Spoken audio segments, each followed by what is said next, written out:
Kochi Indian oil corporation limited ഓഫീസിൽ vigilance പരിശോധന. IOC Kerala state ഓഫീസിലാണ് പരിശോധന. ഉന്നത ഉദ്യോഗസ്ഥരുടെ മൊഴിയെടുക്കുന്നു.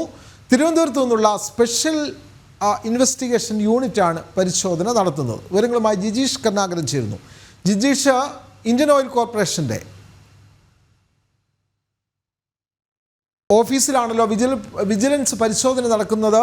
കേരള സ്റ്റേറ്റ് ഓഫീസിൽ പരിശോധന നടക്കുന്നു. കൂടുതൽ വിവരങ്ങൾ. വിനോദ്, നേരത്തെ പാചക വിതരണ ഏജൻസി ഉടമയോട് കൈക്കൂലി ആവശ്യപ്പെട്ട IOC deputy general manager Alex മാത്യുവിനെ പിടികൂടിയിരുന്നു. ഈ ഒരു ഓപ്പറേഷന് ശേഷം 2 കോടി രൂപ 2 ലക്ഷം രൂപ ആയിരുന്നു കൈക്കൂലിയായി വാങ്ങാൻ നോക്കിയിരുന്നത്. 10 ലക്ഷം രൂപ ആവശ്യപ്പെട്ടു. ഇതിന്റെ ഒരു തുടർച്ചയായിട്ട് തന്നെയാണ് കൂടുതൽ വിശദമായ പരിശോധനയിലേക്ക് അന്വേഷണ സംഘം കടന്നിരിക്കുന്നത്. തിരുവനന്തപുരത്ത് നിന്നുള്ള അന്വേഷണ സംഘമാണ് ഇപ്പോൾ കൊച്ചിയിലെ IOC ഓഫീസിൽ പരിശോധന നടത്തിയിരിക്കുന്നത്. പരിശോധന ഇപ്പോഴും തുടരുകയാണ്. സെയിൽസ് ഓഫീസിലടക്കമാണ് പരിശോധന. ഹെഡ് ഓഫീസിലും സെയിൽസ് ഓഫീസിലും അന്വേഷണ സംഘം എത്തിയിട്ടുണ്ട്. ഉന്നത ഉദ്യോഗസ്ഥരിൽ നിന്ന് മൊഴികൾ രേഖപ്പെടുത്തിയിട്ടുമുണ്ട്. പ്രധാനപ്പെട്ട ഉദ്യോഗസ്ഥരിൽ നിന്നെല്ലാം മൊഴി രേഖപ്പെടുത്തിയിട്ടുണ്ട്.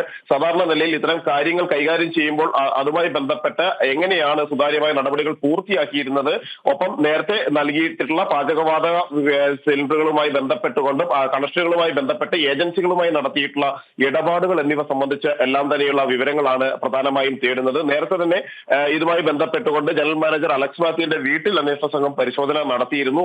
അതിനുശേഷം നിരവധി രേഖകൾ അന്വേഷണ സംഘം ശേഖരിച്ചു. ഇതിന്റെ ഒരു തുടർച്ചയായിട്ട് തന്നെയാണ് വിജിലൻസ് സംഘം ഇന്ന് ഈ ഒരു പരിശോധന ഇപ്പോഴും തുടരുകയും ചെയ്യുന്നത്. 2 ഓഫീസുകളിലും അന്വേഷണ സംഘം എത്തിയിരുന്നു. പ്രധാനമായും സെയിൽസ് വിഭാഗം ഓഫീസിലാണ് പരിശോധനകൾ നടത്തുന്നത്. കാരണം ഇവിടെയാണ് പ്രധാനമായും ക്രമക്കേടുകളുടെ ഒരു കേന്ദ്രമായി മാറിയിരിക്കുന്നത് എന്ന കാര്യമാണ് ഒരു പരാതികളായിരുന്നു ഉയർന്നിരുന്നത്. മറ്റ് പാചകവാതക ഏജൻസി ഉടമകളും സമാനമായ പരാതികൾ പല ഘട്ടങ്ങളിലായി തന്നെ നൽകിയിരുന്നു. അതിന്റെ അടിസ്ഥാനത്തിലാണ് ഇപ്പോൾ ഒരു പരിശോധനയിലേക്ക് അന്വേഷണ സംഘം എത്തിയിരിക്കുന്നത്. മാത്രമല്ല, നേരത്തെ IOC deputy general manager Alex Mathew 10 ലക്ഷം രൂപയായിരുന്നു കൈക്കൂലിയായി ആവശ്യപ്പെട്ടിരുന്നത്. അത് വിജിലൻസിൽ പരാതി നൽകി.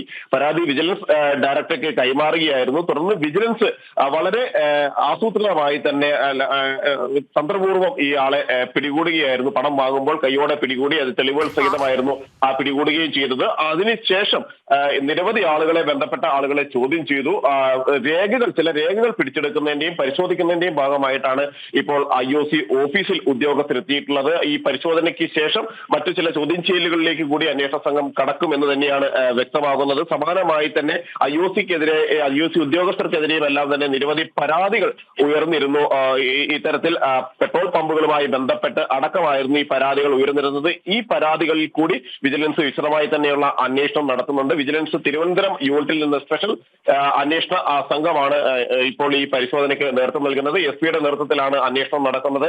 DVSP അടക്കമുള്ള ഉദ്യോഗസ്ഥർ പരിശോധനയ്ക്ക് നേതൃത്വം നൽകുകയും ചെയ്യുന്നുണ്ട്. IOCയുടെ സ്റ്റേറ്റ് ഓഫീസിൽ, കൊച്ചിയിലെ സ്റ്റേറ്റ് ഓഫീസിലാണ് വിജിലൻസിന്റെ പരിശോധന നടക്കുന്നത്.